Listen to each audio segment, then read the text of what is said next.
Hello, thanks for watching my video. What I'm going to show you is an example of a phishing attack that happened August 2014. Some of the source code for the phishing application, as you'll see, was able to obtain the source code for the website, and I'm going to show you some of that. I think it'll impress upon you just how easy these attacks are to set up, even for a relatively unskilled programmer, as was the case here. I'll run the phishing application in a safe environment so you can see how it actually works. And I think that should be pretty interesting. One question you may have is this information dangerous to share? Am I doing a favor to cyber criminals by giving away this kind of secret? I don't think so. The quote I have at the bottom of this slide is from a 19th century locksmith who would give clinics on how lockpicking worked, and he received the same kind of criticism, and this was his response. I think he's exactly right. Cyber criminals don't need instructions on how to conduct their craft. The people who need to know about it are honest people and people who could be victimized by them, so that they can see how these things work. This is me. I'm a software engineer working in the area of application security. Work for Business Wire in San Francisco, as you can see. This investigation was not part of work, as I'll explain this. This just came to my personal email address, and I did this on my own time, but my job does involve software forensics, and it did come in handy for this investigation. In case you don't know what phishing is, it's an attempt to acquire sensitive information by masquerading as a trusted entity in an electronic communication. What that usually means is by constructing a website, email, or other, usually more than one type of media to impersonate a bank or some other trusted entity. When I say more than one, it's because usually it'll be like in this case where you have an email which directs you to a website which is designed to fool you into thinking that it's a trusted website. The types of institutions that are targeted in this way, as I mentioned, are banks, for obvious reasons, auction sites, online payment services. The one we look at in this video will be targeting PayPal, as you'll see. The reasons for this are obvious because these are where people keep money, and by obtaining or otherwise compromising someone's account, an attacker can steal money directly, execute financial transactions on their behalf, and so on. But some other things that could be targeted are social websites, Facebook, Twitter, and so on. And one of the reasons for this is because it's becoming more and more common for applications to allow the use of a social media credential as the login credential for Yahoo or another technology. So if someone is able to steal your Facebook account password, you might only use Facebook to communicate with some relatives, and it may not be a big security risk as far as you're concerned, but if this happens, then the attacker will be able to access many other services impersonally you. So if you think it's not a big security risk, think again.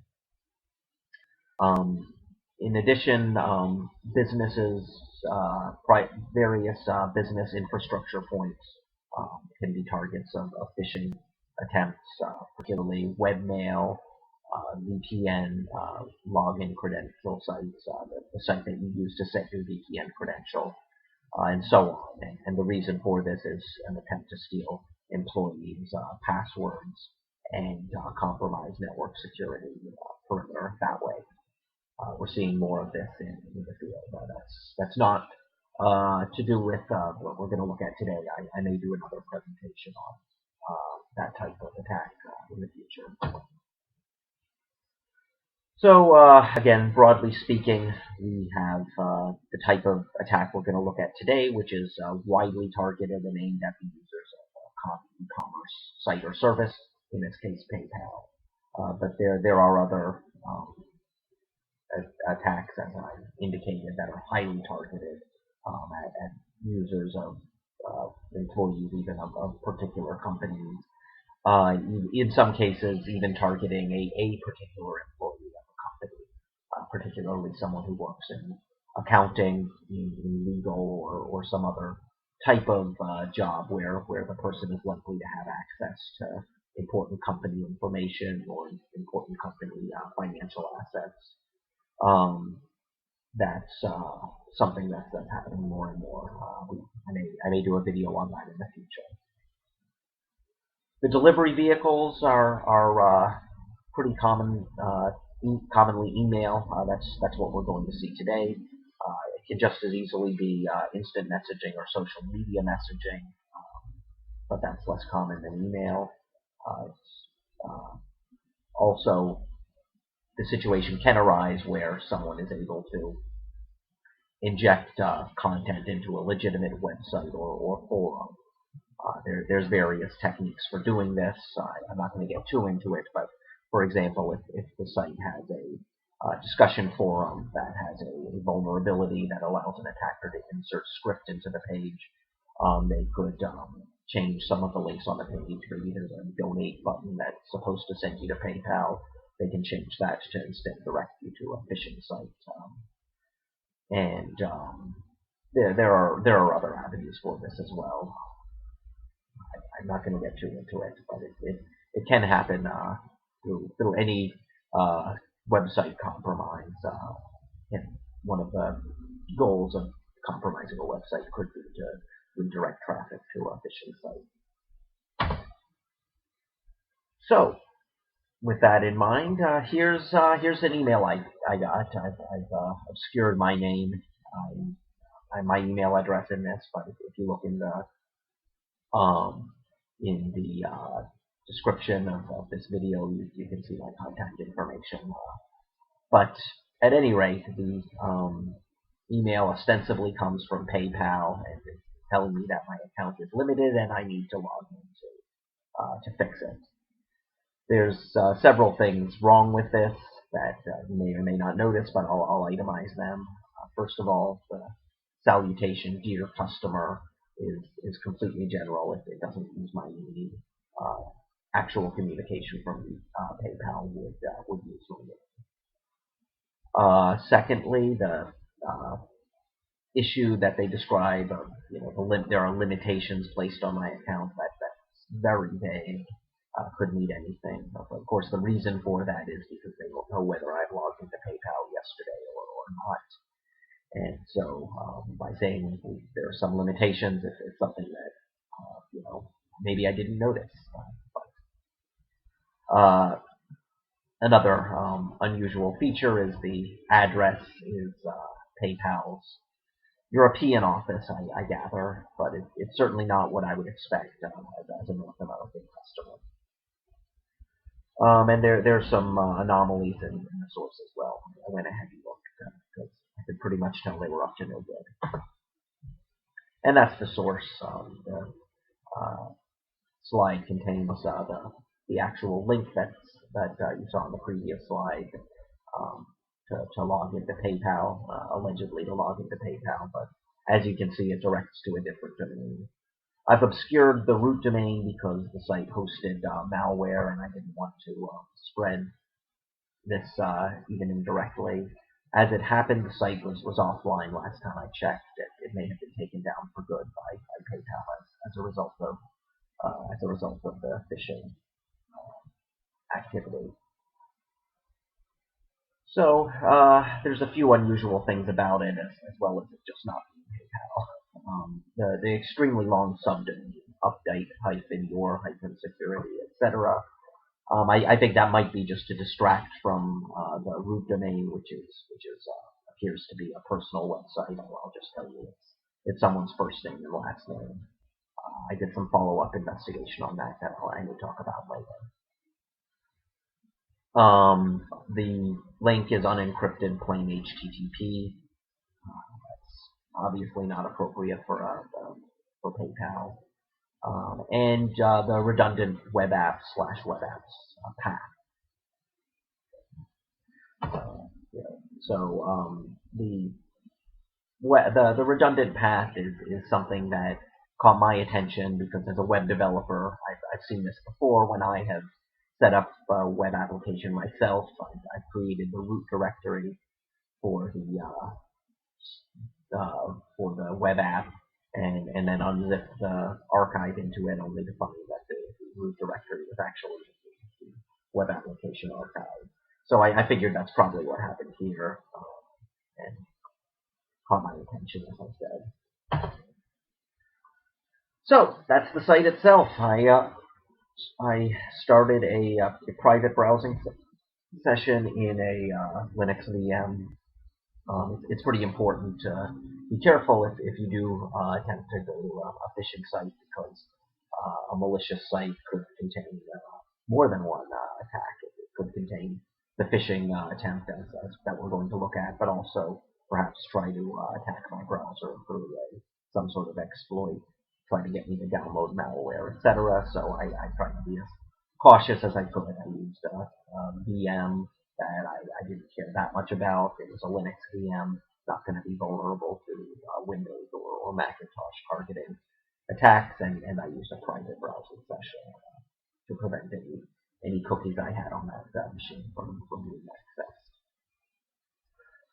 And as you can see, it looks just like PayPal. And in fact, I went to PayPal the same day, and the site looked exactly the same. So that kind of got my attention. This was a bit surprising to me. I didn't expect it to look exactly right. And I also was curious what was in the root of the site because, as I said, there's this redundant web apps directory that's created by carelessness on the part of the deployer, and that's what it was. If you're a software developer of any kind, you probably know exactly what this is. It's what happens when you make this mistake that I list here. You leave directory indexing on, and you leave the web application archive in the root directory. So when I did this, when I saw this, of course, I downloaded it. I was pretty curious.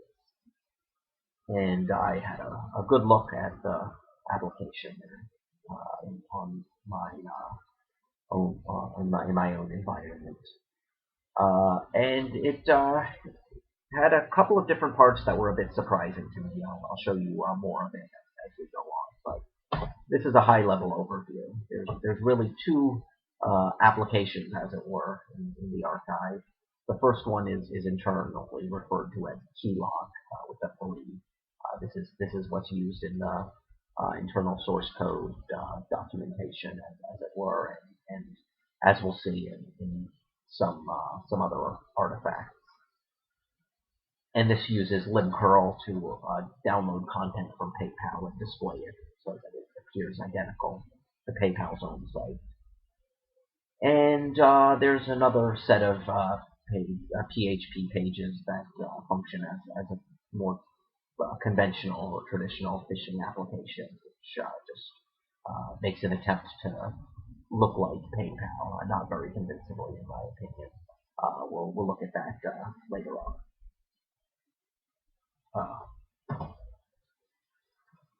So the entry point of the application is index.php. That's just how these things work.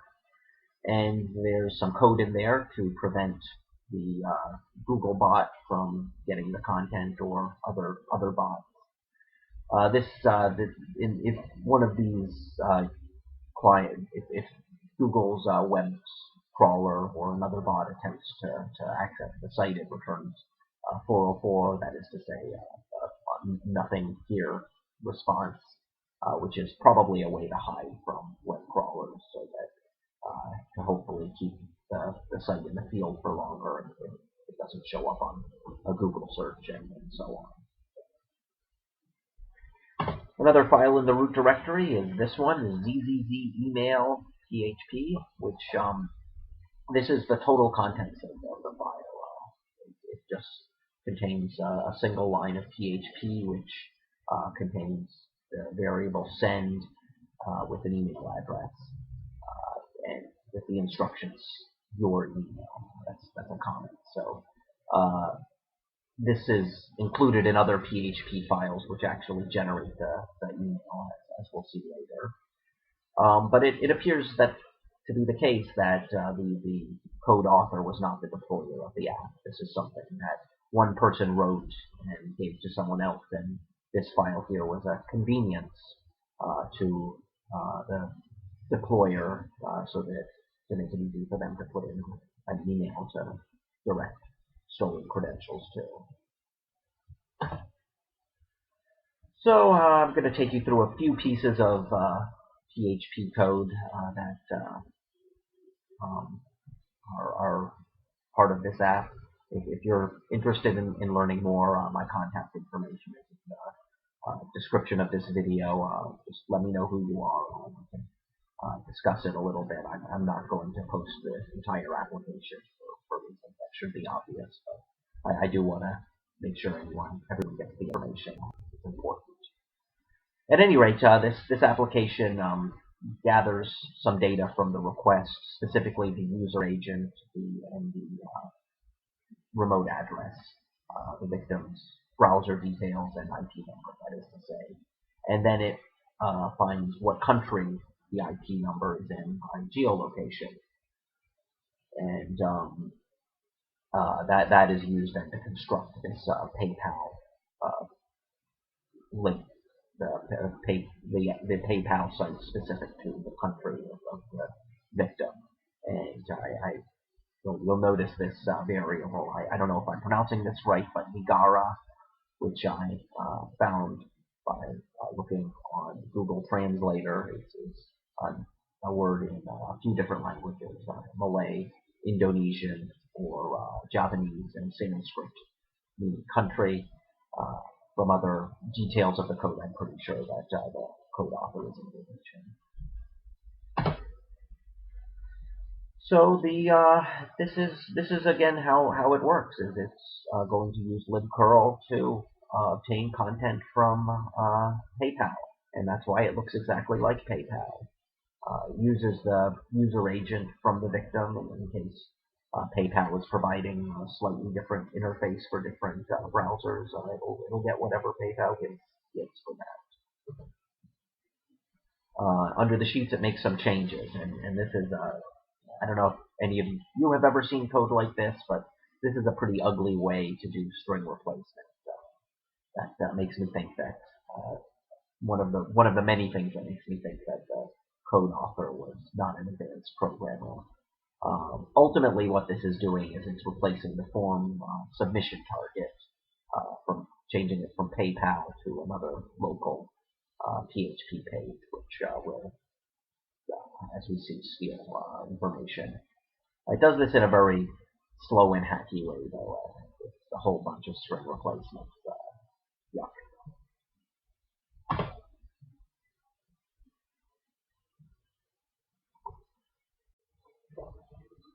Okay, and here I am running the application on a VM. You can see the URI is localhost. It has a PayPal site showing on it. As demonstrated before, this was obtained by wget. Pretty neat. So I'm going to log in now. I changed the app a little bit. I'm not actually going to log in, so I don't have to use my real PayPal information. And I changed the ZZZ email file to point to a local mailbox. So we'll be able to see the result of what we're doing. So here I'm just going to enter my fake username and password.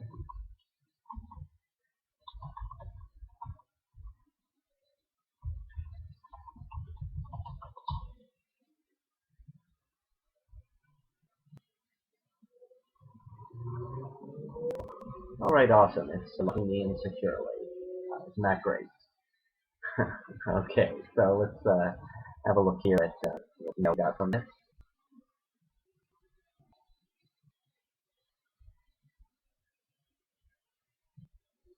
Alright, there we go. PayPal results.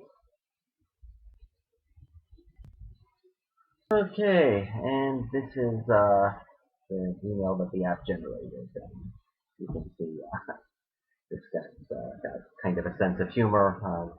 The code author, but you see again he's referring to the application as keylock, spelled 3, and it's harvested the email and password that I entered, as well as sending on my IP number and browser information. In this case, of course, the IP is localhost. If this had been a real-world IP number, it would also have sent the geolocated country. Okay, so this page you'll see actually the branding is outdated. This is, I believe, a circa 2012 PayPal site. I sort of have a guess that perhaps the code author had written a full PayPal site, phishing site like this, and then when PayPal changed their branding, we just changed the login page. So, but since I'm here, I might as well enter the rest of the information. My account is limited, so I better provide the information to remove the limitation. Here we go.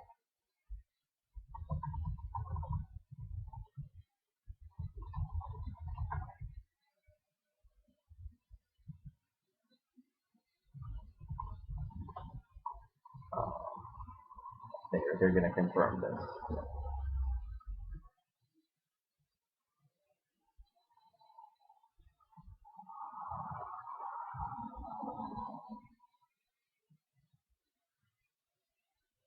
Okay.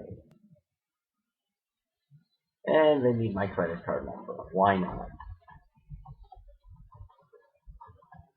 Oh, excuse me.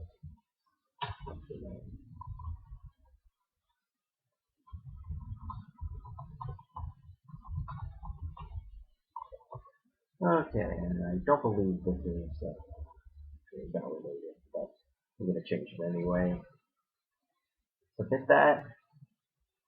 Awesome, my account is restored. Happy days, and now they are actually forward me on to PayPal, which is nice of them. Let's see what's going on here.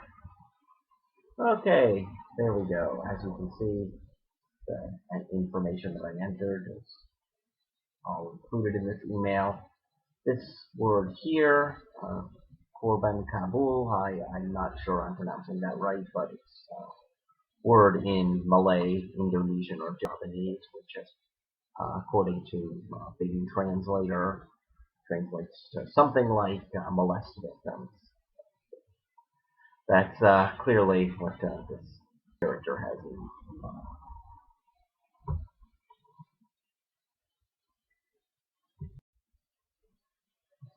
Alright, so I'm not going to show too much more code, but there's a couple of interesting features. The actual form submission I have here, it's pretty awkward looking, but what this is for is to log into PayPal and make a $10 gift to the account of GZ at sniper.com. The code off, this may be the email account of the author. I'm really not sure. If it is, it would be his way of collecting a cut of all of the damage done by this application. And the rest of the information, as we've seen, gets emailed on to the email address provided. That's the code that actually does this. So it's fairly straightforward and simple. The card stealing portion is obviously older than PayPal's current site, but based on looking at the code, I believe they're both written by the same author. So as I said, I think this may have once been a different application that worked all using local PHP files, but in order to keep up with the times when PayPal changed their look and feel, the author just added this libcurl portion to update at least the login page. So overall, I'd say the person who wrote this was moderately, not very skilled as a PHP developer. Does not appear to be professional based on several of the coding idioms I saw. I showed you enough of that for you to draw your own conclusions. The email account may have been jeezy@sniper.com, which would indicate that this person's been doing this for a while. I believe around 2004, sniper.com was a free email service. The principal language appears to be Indonesian. It's possible it was Japanese or Malay, but I don't think so. I'm not an expert, but that's my conclusion based on what I've seen. And I think I found a site which contains several sort of how to do various types of malware, cracking, phishing, and I may do some follow-up information on some of that. None of them are a full drop-in application like this one. They're more sort of showing off what I can do type thing. The site operator made some mistakes. Not a very experienced person. That's the main reason that we were able to have a look at some of this. It's possible that it's the owner of the phishing domain, but I sort of doubt it based on the fact that the domain had been in service for several years, but it had gone fairly dormant. I think it's more likely that it was an employee or someone who had access to the administration features of the domain registration service. Could be compromised the owner's administration credentials or something like that. Or it could be it was an employee of the domain registration service. The email that I showed you earlier, root.ahmad@outlook.com, I don't know if that's this person's email address or if that's just a placeholder. So the email that I got back at the beginning, this is some information from the headers. That's the domain dv4851.axc.enl is where the email originated. Could be the same party as the phishing site operator. It's not clear, but the PHP mailer application is one of the things that I found on this gz@sniper.com, this person's site. So I may look at that later. It's fairly simple. It's just a bulk email agent. But that's in all likelihood the application that was used to generate the email. So I hope this has been educational. User education is really important. The typical person that would be targeted by this type of attack is not very well prepared right now to respond. The usability features of browsers I don't think are good enough. In this case, it was a plain HTTP, not HTTPS. Would people have noticed that? Maybe not. I would like to see a more obvious indication of when something is secure when it is not. PayPal could, I think, have done a better job in this case because all of the logins for this from this phishing site would have originated at the same IP. And if PayPal seeing a bunch of different logins from people from different locations, all using the same IP, that should have been suspicious. But as you can see, the site wasn't shut down very quickly. It shut down. It was shut down about 4 days later. I don't know if it's the result of my actions or not. I did forward the original email and some of the information I found onto PayPal, but the site remained up for several days. Hope you found this enjoyable. This is my contact information. Let me know if there's anything else you'd like to know, or just want to let me know what you think. Thank you very much.